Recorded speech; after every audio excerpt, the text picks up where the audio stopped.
Harley Davidson just triggered the loudest rebellion in its own history, and it came from the very riders who built the brand. Anti-woke protests are erupting across the country, and at the center of it all is a CEO scrambling to contain the chaos he created. But here's the real question. Can Harley survive a war against its own identity?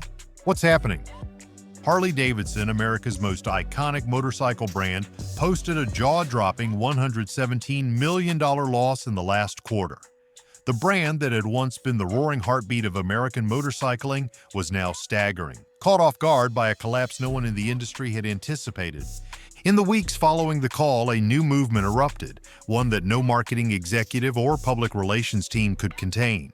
What began as angry comments on Facebook and TikTok quickly became something else. An organized, unapologetic, anti-woke biker protest.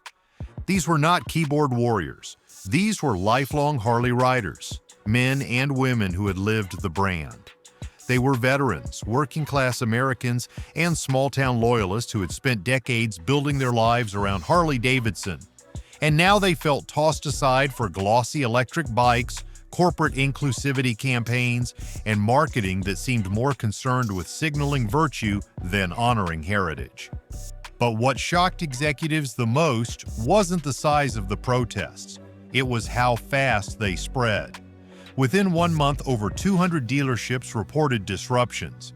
These weren't isolated incidents. They were a movement. And while corporate leadership hoped the outrage would fade, something even more dangerous was brewing behind closed doors. This story's just heating up. Subscribe so you don't miss what comes next. Dealers in revolt. While the media focused on the biker protests outside dealerships, Harley Davidson's leadership missed a far deadlier revolt quietly unfolding inside them. For years, Harley's corporate team had tightened control over its dealer network, pushing stricter branding requirements, higher inventory quotas, and mandatory markups that squeezed local businesses dry. Publicly, dealers nodded in compliance. Privately, they were fuming. When the fourth quarter numbers confirmed the collapse, something inside the dealership network snapped. Emails began circulating. Phone calls between franchise owners turned into meetings. Dealers were done playing along. One by one, they started refusing to order new inventory. They ignored showroom directives to promote electric models. Some pulled Harley's corporate banners off their walls entirely. In defiance of headquarters, many began offering unauthorized discounts, reintroducing classic bikes into front window displays, and advising customers against the latest models. A few even encouraged customers to publicly call out the brand on social media. This wasn't a loud protest, it was a silent mutiny, and it was far more effective. Harley Davidson relies on its dealer network to maintain brand loyalty, move product, and service its core customer base. But now that network was fracturing. Harley's top-down control had reached its breaking point. Headquarters tried to reassert power, threatening license removals and cutting off inventory. But the damage was irreversible. Dealers had seen the writing on the wall, and they were choosing survival over loyalty. The rebellion had begun with riders. It spread through protests and videos. It took root in the dealer network. And now it was crystallized in the empty showrooms across the country. But if Harley Davidson thought the silence was the worst part, they had not yet looked inside their own house. Because what was coming next would tear the company apart from within.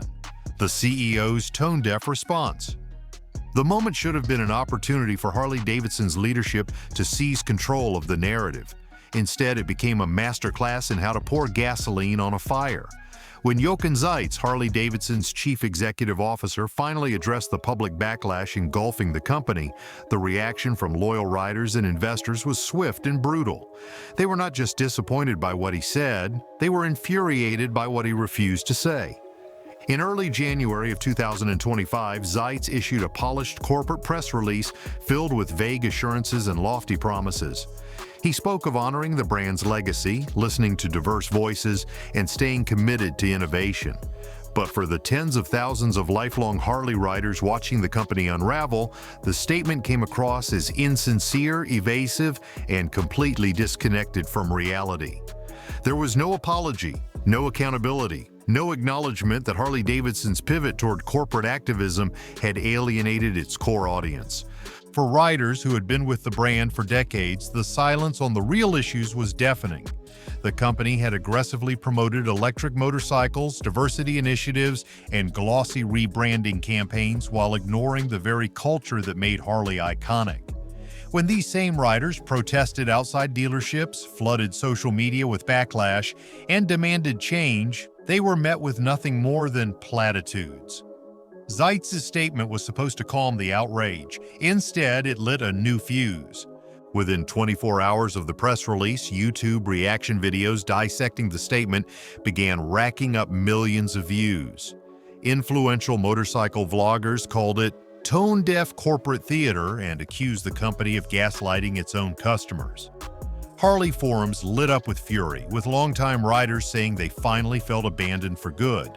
And the data backed it up. Dealerships reported an immediate and measurable decline in foot traffic.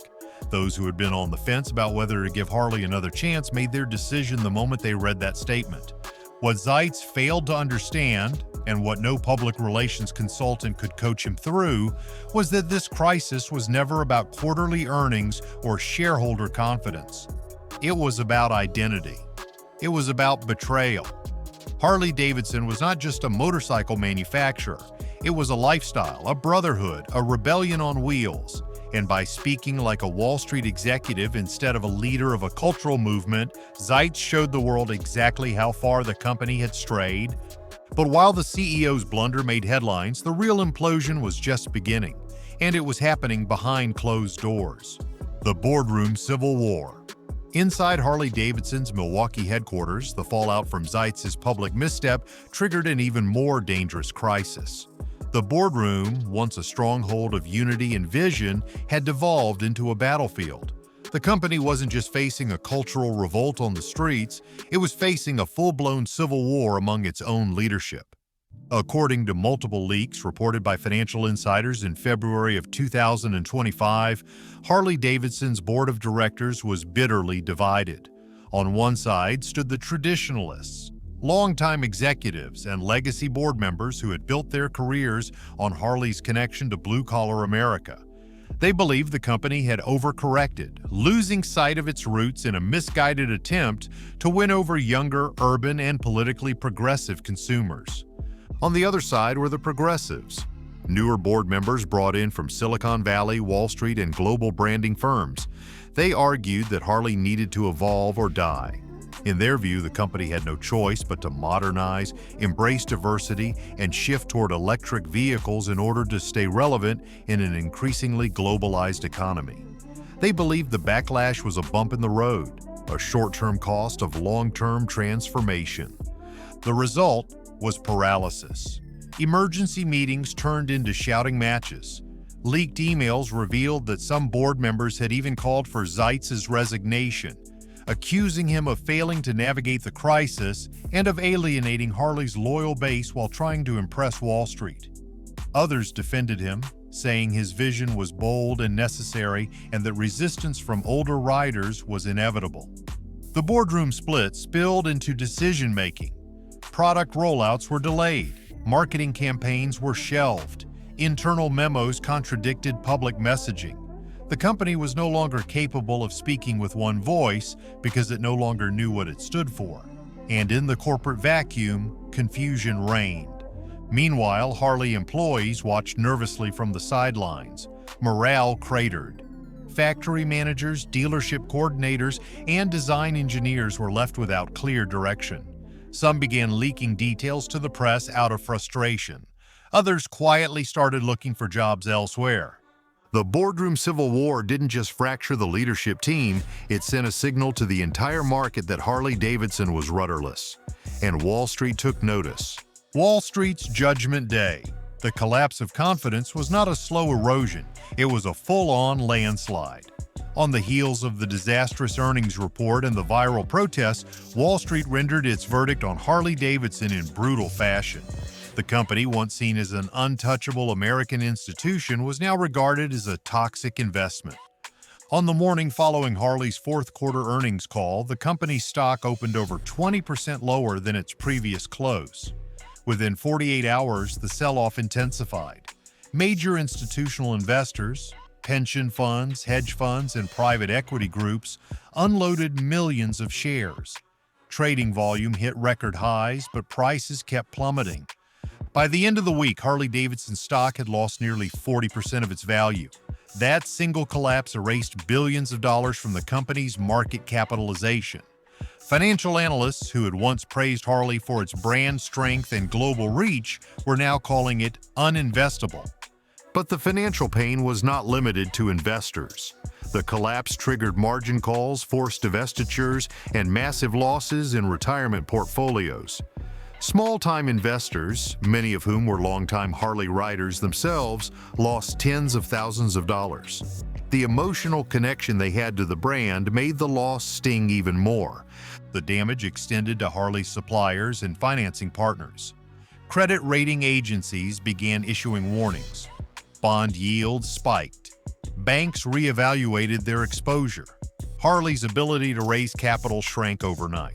Suddenly, every decision, from launching a new model to upgrading a factory, came with higher borrowing costs and lower investor confidence. And as Wall Street washed its hands of the company, its oldest rivals were closing in fast, ready to seize everything the company was losing. Indian Motorcycle's ruthless playbook. Harley Davidson did not just lose sales, it lost the trust of its most loyal riders. And while the company flailed, trying to blame macroeconomic conditions and shifting consumer tastes, Indian Motorcycle saw a once-in-a-generation opportunity and struck with surgical precision. Indian did not simply want to gain market share, they wanted to burn Harley to the ground, and they started by going after Harley's greatest strength: its cultural identity. But when Harley leaned into corporate diversity campaigns, electric motorcycle projects, and sanitized branding, many of its core customers felt betrayed. Indian moved fast. They launched a full-scale marketing blitz designed to exploit the growing divide between Harley and its riders. Advertisements flooded social media with unapologetic slogans like "Still American, Still Loud," and "No Corporate Nonsense." These ads featured real riders, real rallies, and a tone that felt personal, not polished. It worked. The playbook went deeper than messaging. Indian dealers began making quiet offers to struggling Harley showrooms. In states like Texas, Pennsylvania, and Arizona, dealerships that had been with Harley for decades flipped overnight. Out went the Harley banners. In came Indian's red and chrome showrooms. Behind the scenes, Indian offered generous terms, waived franchise fees, and even promised co-branded events to lure ex-Harley dealers into the fold. It was ruthless, and it was effective. But Indian did not stop there. They targeted Harley riders directly with community-first events, demo rides, biker BBQs, and veteran appreciation rallies, the kind Harley used to dominate. These weren't national campaigns with a corporate flavor, they were local, gritty, and real. Riders who had soured on Harley found a new home in Indian, and they showed up in droves. Indian even released limited edition models to honor veterans, law enforcement, and first responders. These bikes were not just patriotic in branding. They came with real discounts, accessories, and financing options. Indian was not just selling motorcycles, they were selling belonging. And at a time when Harley felt like it had abandoned its core, Indian offered refuge. Within just 2 quarters, Indian Motorcycle sales surged by over 30%. In rally parking lots and dealership meetups, Indian bikes were no longer the minority. They were dominating. Harley Davidson, once the unchallenged king of American motorcycling, was now being outmaneuvered on its own turf. But Harley's enemies were not just domestic. A wave of international challengers was about to flood the gates. The Japanese invasion 2.0. It felt like history repeating itself. Back in the 1970s and 1980s, Japanese motorcycle brands nearly buried Harley Davidson by offering cheaper, more reliable alternatives. Harley barely survived that first invasion. But now a new wave from the east was forming, and this time it was smarter, faster, and even more brutal. Honda, Yamaha, Kawasaki, and Suzuki had waited patiently. While Harley chased its electric future and tried to rebrand itself for a progressive urban audience, the Japanese manufacturers stayed focused. They watched Harley stumble. They watched the protests, the backlash, and the showroom collapses. Then they pounced. This new invasion was not about copying Harley, it was about rendering Harley irrelevant. Honda relaunched its Rebel lineup with sleek, lightweight cruisers that blended modern performance with throwback styling. Yamaha refined its Bolt series, undercutting Harley's Sportster models on both price and reliability. Kawasaki brought back its Vulcan lineup with upgraded electronics, better fuel efficiency, and lower maintenance needs. These bikes were not trying to be Harleys. They were designed to make Harley look obsolete. The marketing was equally aggressive. Influencer-led campaigns featured younger, more diverse riders talking candidly about ditching Harley for bikes that were more affordable, more dependable, and more fun to ride. Online motorcycle forums buzzed with threads like "Why I left Harley for Honda" and "My first ride was a Vulcan and I'll never go back." This wasn't just marketing, it was defection. Japanese dealerships also began moving in on Harley territory. In areas where Harley dealers had closed or downsized, Yamaha and Honda stores popped up in their place, offering incentives to former Harley customers, including trade-in bonuses and low-interest financing. And the riders responded. Between 2023 and 2024, Japanese cruiser sales in the United States surged by 27%. For the first time in decades, Harley riders were switching brands not because of price alone, but because the experience was simply better. By the time Harley realized what was happening, the consequences of its collapse were spreading far beyond the motorcycle world. Factories, workers, small towns, they were next. And no one was ready for what came after the ride ended. Can Harley ever come back? Harley Davidson's crisis is no longer just about collapsing sales or stock market panic, it's about survival. The brand that once defined American rebellion is now fighting to remain relevant in a world it no longer understands. But can Harley ever come back? Is there a roadmap that leads this fallen icon back to glory, or has the road run out entirely? The answer is brutal and unforgiving. Harley Davidson cannot simply tweak a few product lines or post a heartfelt apology and expect decades of loyalty to return overnight. If this company wants to survive the chaos it unleashed, it will have to completely tear down and rebuild its identity. And that begins with the most painful step of all, admitting that it lost its way. For any hope of recovery, Harley must first abandon its entire corporate activism strategy. That means no more buzzwords, no more vague pledges to social causes, and no more boardroom virtue signaling designed to impress Silicon Valley investors instead of real riders. The messaging has to be clear, unapologetic, and rooted in the culture that made Harley great to begin with. Working-class grit, mechanical freedom, and blue-collar pride. Next, Harley has to completely rework its product strategy.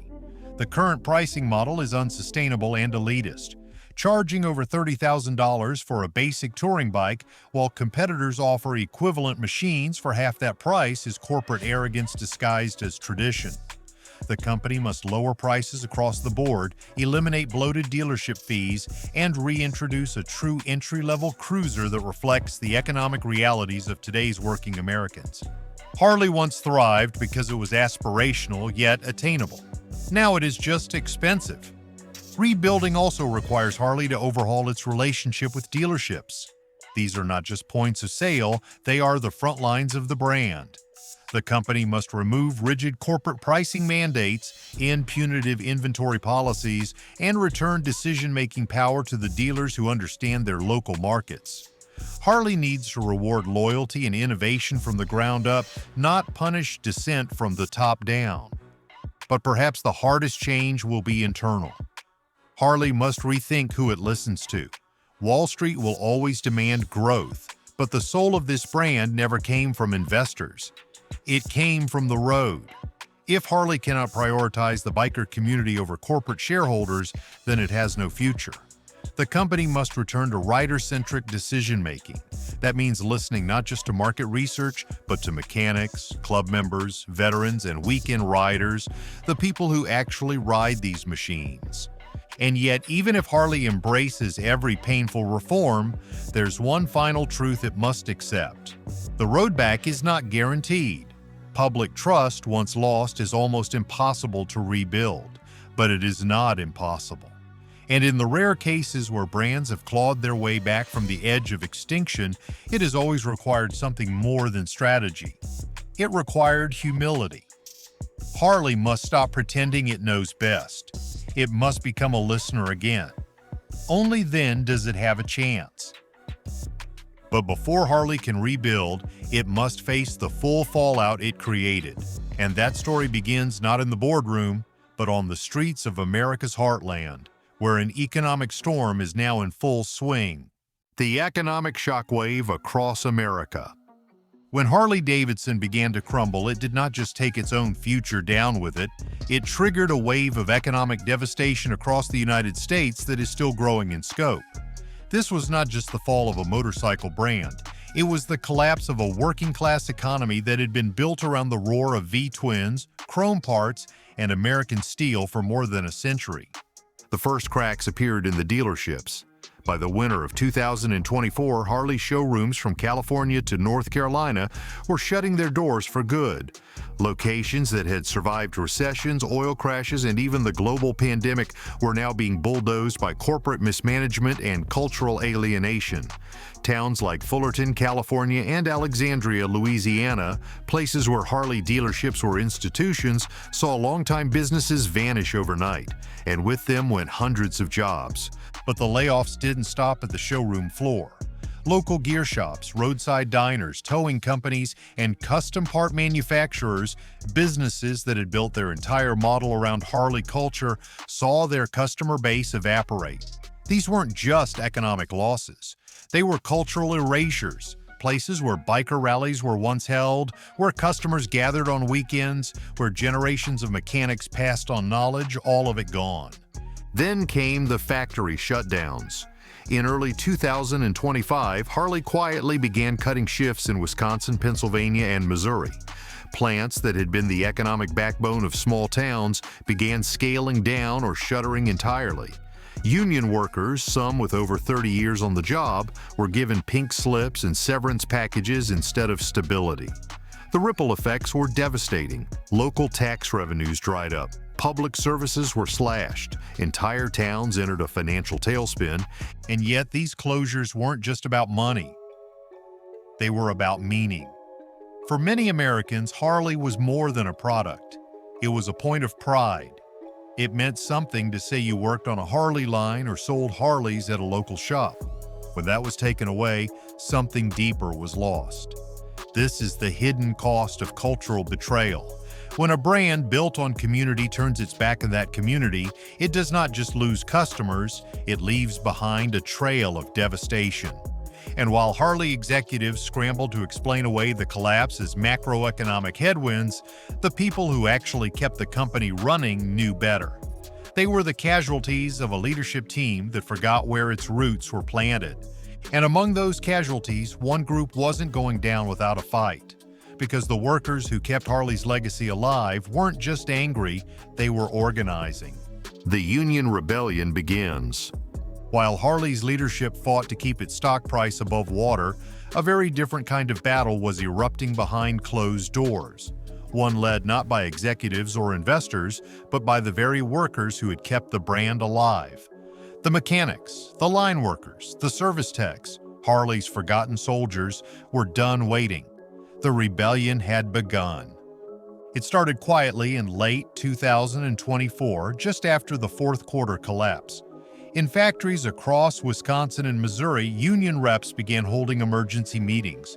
The grievances were many: layoffs without notice, mandatory overtime without compensation, wage freezes, benefit cuts, and a complete disregard for workplace safety.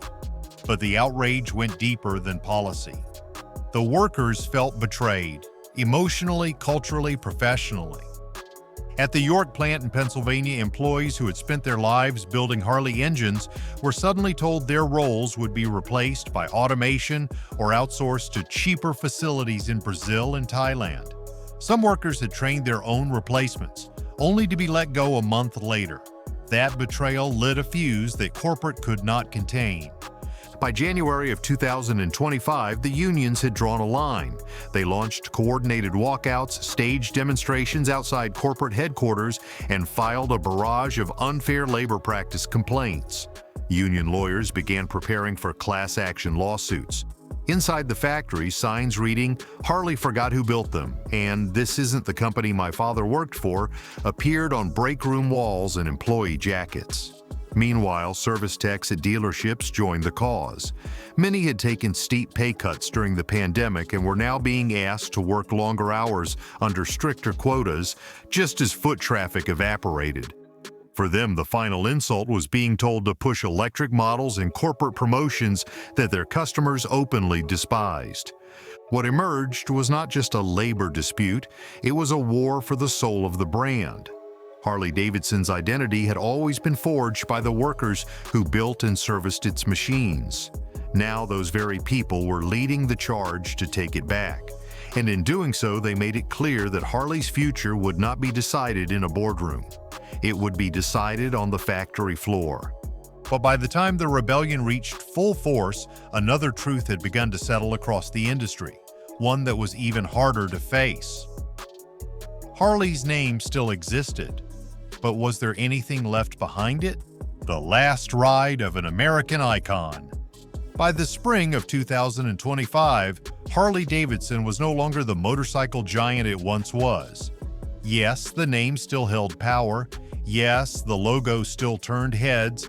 But behind the chrome and branding, something essential had been lost. And the company's slow march toward irrelevance was impossible to ignore. Some loyalists held on. They organized rideouts, celebrated anniversaries, and wore their leather jackets like armor. But even they could not deny the shift. The bikes were overpriced. The dealerships were hollow. The corporate messaging felt robotic. What once roared now wheezed. In many ways, Harley's collapse became a mirror for the American middle class. It was a story of cultural drift, economic betrayal, and the dangers of losing touch with your foundation.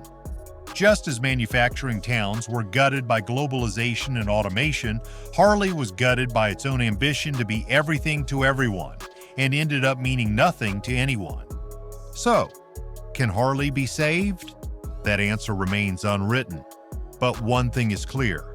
The company cannot ride forward pretending it still owns the road. Because out there, on the highways, in the small towns, and across the globe, Harley is no longer leading the pack. It's just trying to keep up. And if this truly is the last ride of an American icon, it won't be remembered for how it ended. It will be remembered for how it forgot who it was. If you made it this far, drop a comment.